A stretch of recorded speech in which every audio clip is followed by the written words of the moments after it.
Hi, my name is Alex. I am a creative director and creative strategist, filmmaker, creator. And I am here to share what I know about content creation, video production, and we're in my kitchen because I always make the excuse that I don't have time to make content, but I'm gonna make content right now as I am getting breakfast ready. So this is not a cooking show, even though I'm in my kitchen and you'll be watching me cooking a really simple meal, but this is a nice opportunity for me to just flip on the camera, get on a mic and just talk. And the goal here is not so much for me to create content for quote unquote views or to grow a fan base, or that's not really it. I think my intention here is to document what I know and to start to build a database of the things that people continuously ask me. Today we're going to be talking about what gear should I get for content creation. This is by far the number one thing that anyone asks me when they want to get into content creation. Is there's just so many different technological aspects to video production. So we're going to break that down while I am cooking. So if you want to stick around and hear some of my thoughts, you're welcome to join. If you want something just quick and dirty, this video will probably not be it. So let's get into it. Today I'm actually making just like a simple miso with tofu. I got some steak and some green onions. So I'm keeping the meal really simple, make it easy for me to just like talk. But right off the bat, content creation is a great opportunity right now. I don't think it's ever too late to get into YouTube, short form content. I think the age of like the massive blow up, go from like nobody in your bedroom to like now you're an internet celebrity, personality. I think those days are a little bit behind us, and it kind of goes to, and I think with that said, people who are starting on YouTube today, I think have to think a little bit more about what is it that you're offering. And a lot of the clients that I work with really focus in the educational space. So it could be education around anything. For me, it's going to be education around being a creator, being someone that understands how to create video content and post it online. But I have a plethora of clients that work on a variety of things, and my biggest encouragement to them is just to start and to start sharing what they know. And a lot of that they need help structuring their content, structuring their lessons, courses, modules, things of that nature. And that's kind of where I step in my business to help these creators. But to be honest, this is something that anyone can do. Anyone that has a little bit of time, a little bit of resourcefulness, you can be a creator yourself. Let's get to start here. So as I mentioned earlier today, we're gonna start off with just talking about what gear to get, right? So let's say you're not even sure exactly where to start in terms of like your knowledge and what you want to share. Just start with, in regards to that, you just want to start with like the most commonly asked questions.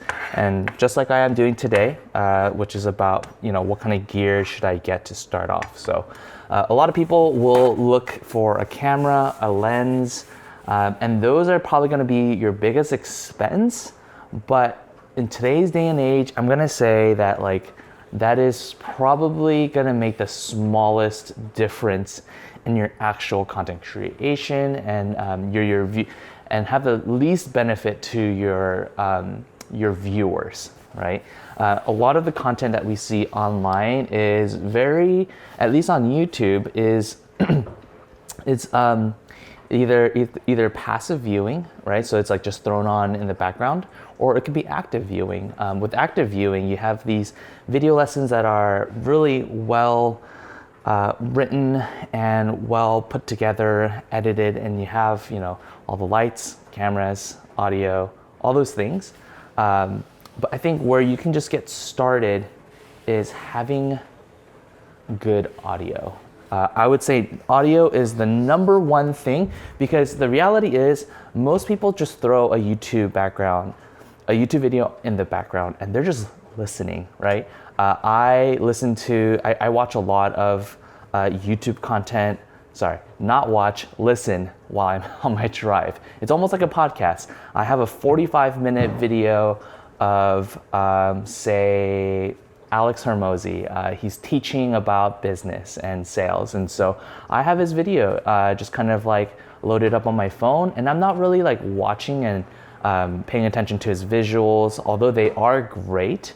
But a lot of times I'm consuming the content in audio format. So really think about just that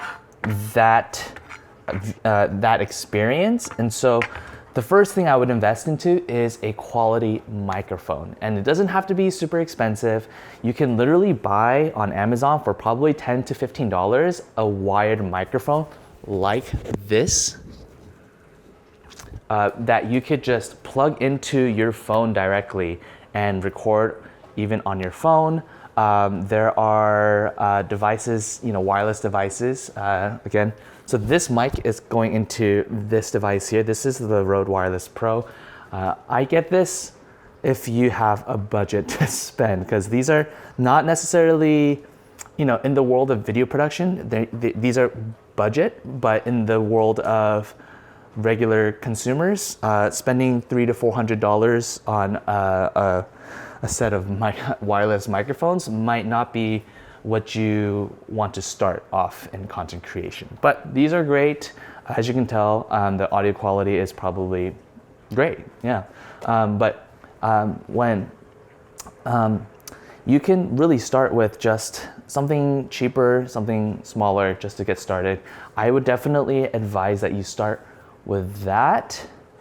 Like, spend your money there in audio versus spending it on a nice camera, a nice lens, or nice lights even.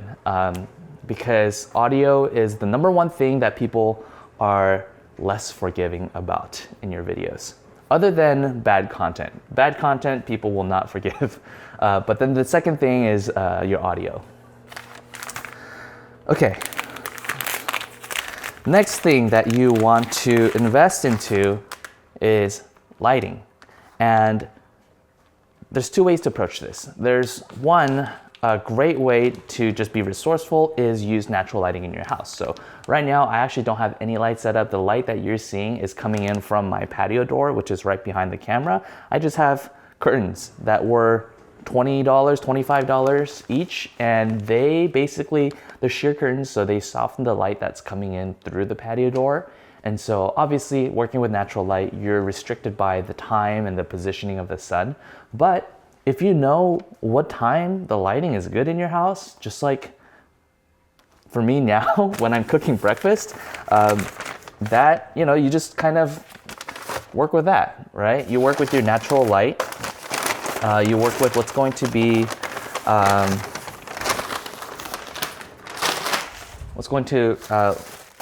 make your videos look good, or at least make you look good. And then start there. And then when you feel like you kind of want a dedicated space that has more controlled lighting, when you buy lights, it's really about controlling your light, right? Like being able to adjust it, being able to turn it on and off exactly, and have it consistent, right? So that might be in your home office, you have the whole room dark, and you're able to, flip on a couple lights, and you have a consistent scene. So when you are trying to create that, there are lots of options on the market. The one that I use personally, the brand that I like is Amaran. They are a company that's owned by a bigger company called Aputure. But they make fantastic lights for creators. I would highly, highly recommend them. And then if even Amaran is out of your budget, the next ones that I would look into are either, I'm trying to think, Godox. The parent company Godox just recently created a line of lights that I think are more catered towards creators. And then there's also Zhiyun, something like that. I just most recently got one of their portable LED lights, and I thought it was great. I used it on my video shoot up in NorCal. I was shooting with Nigel, who he runs a YouTube channel and a personality called Uncle Roger.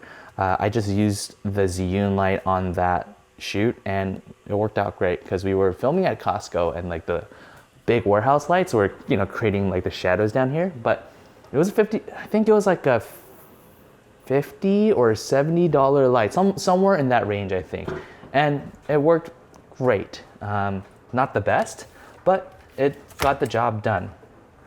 Okay, gotta get started on this here. So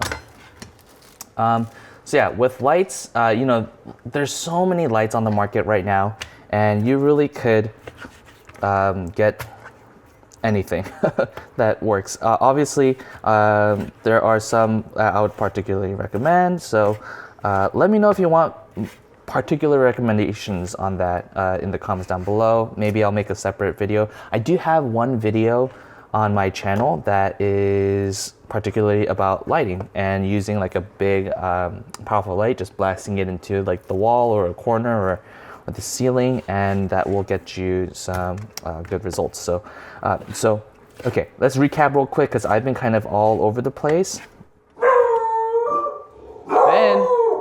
Finn, it's okay, it's okay. Hey, Finn, it's all right. Don't worry, it's okay. Yeah, you heard something outside? Okay. This video is not gonna be cut because I don't have time to edit. So you're seeing real life. You're seeing my day-to-day. So, Finn, you okay? Everyone say hi to Finn. leave a comment for Finn and say hi, and I will let him know you said hello. Okay. Where was I? Okay, so to recap, we talked about audio, right? We talked about lighting. And now, the third thing is the one that everybody wants to talk about, which is cameras, lenses. There's definitely a lot of cameras and lenses in the market today, and I have to say they are all phenomenal. At the time of making this video, well, before I get into the specific camera models and lenses, I'm gonna say, honestly, if you need to start with something, just start with your iPhone or your Android or whatever phone you have. Those will be a good place to start with the content. And what I like about, you know, shooting on your phone is that there's no learning curve. You already know how to use your phone. You already know how to use your camera. Set it up on a tripod. That's what you should get. You should get a tripod and just set it up and hit record, right? If you need a flip screen, just flip your camera and record on the front-facing camera, even though it's not as good as the back camera. Because again, as I mentioned, what's more important is your audio and your lighting. Your camera comes, I would say, last, in my opinion. So start with what you have, a phone if you can. Finn, it's all right. It's okay. It's okay, Finn. Finn, you want a little treat? Come here. Okay, so as I was saying, start with your phone. And if you decide that you want to spend a little bit more on a camera, the two that I would immediately recommend to anyone, two brands that I would recommend that, shoot, how should I do this? I don't want to make specific recommendations. Okay, you know what? No, I will make specific recommendations. The Sony A6700 or, okay, the A6700 is definitely like a mid-tier camera that I would recommend to like a content creator. If you're gonna get started, there's the there's a lot of options like the Sony ZV-E10. There's a Mark 1 and Mark 2. If you look at the Mark 1, it's going to be much cheaper than the Mark 2. But on that's a Sony lens and Sony camera body, and then you can get like a kit lens that come with it. That's really affordable. On the Canon side, the equivalent to the A6700 would probably be like the Canon R10. But to be honest, I've seen some amazing stuff out of the Canon R100, which I think most recently on on the sales, it was going for like $300, $350. I can't remember the exact number, but it was ridiculously affordable as a camera. I remember getting anything of like 4K quality or even just a cinematic mode, or all these things that they put into the new cameras now, even at entry level. A lot of those things, a lot of those specs were not even available on my $6,000 cinema camera that I had back in 2014. So times have changed. Gear is a lot more affordable. Cameras have become a lot more affordable, and so yeah, there's a lot there. So I would recommend, from my own personal experience, Canon and Sony have been super reliable. And what I like about these two platforms is that there's a lot, like they really have majority of the market, so of content creators. So it's really easy for you to search a YouTube video on how to use a specific camera. So when you invest into a camera and a lens, don't just look at the camera body and the lens, because it's gonna be a platform that you invest into. And you're gonna be, when you have questions, it's nice to have other creators who have already figured it out and have that support for you. So Canon and Sony are gonna be the most popular two platforms. I've seen Fujifilm come out with some fantastic camera. They recently came out with the Fujifilm XM5, which I personally think I might consider getting next year, just because it's such a cool little camera and it's so small. And it's, I think, $799. And it has amazing specs and Fujifilm color science. So that's kind of a cool camera. Panasonic has come out with some really amazing stuff over the years as well. Nikon has really picked up their, mirrorless game with like the video camera, like the video features on their mirrorless camera. So there's really no wrong platform. It's just if you're gonna be like working with a lot of other creators or working with other people, and one of the things that I love about being in Canon is that most of my colleagues are on Canon. So like if I need an accessory or if I need a lens, I just kind of like call them up and I'm like, hey, can I borrow your lens? Or like, hey, if we go on this shoot together, can you make sure you bring this and that, and we have an ecosystem. So yeah, really think about your camera and your lens options. Like it's not so much just a specific body and lens. It's really a platform and an ecosystem of what you're gonna use and what all the accessories you're gonna buy for it. As well as like the ecosystem of like if you're gonna go shoot with other people, like your friends, like ask your friends what they have. And honestly, it's not a bad idea to just copy what your friends have, especially if they're liking it. So, okay, I think I'm going to, let's see where we're at right here. We're at almost 20 minutes. So, and I've realized that I can't multitask. I've cut my onions and my steak for my miso stew, but I have not been able to actually get started cooking. But that's pretty much all I had to share today. If you like this type of content, I really wish that I finished this within like 15 minutes, but hopefully, we'll get there. I'll be more focused. This is me testing out just what it would be like to just throw on a camera and just talk and upload the video to YouTube, just to document sort of what I know. And hopefully this will spark some more conversations, spark some more ideas for future videos that can be a lot more focused. But there's always a start. There's always a start to anything you want to do, and from there it gets better. So that's my encouragement to you. If you've been thinking about doing content creation yourself, just start somewhere, and don't let don't let it be a huge mountain that feels overwhelming and like you can't figure out how to do it. We'll figure it out together. I'll share everything that I know with you. But you got to leave a comment down below, or like let me know what you're wondering about. I'm also active on Instagram, it's Alexo, ITSALEXOH. Connect with me on there. I'm definitely more responsive, even in the DMs. But that's it. Have a good rest of your day. I will see you on the next one. Bye.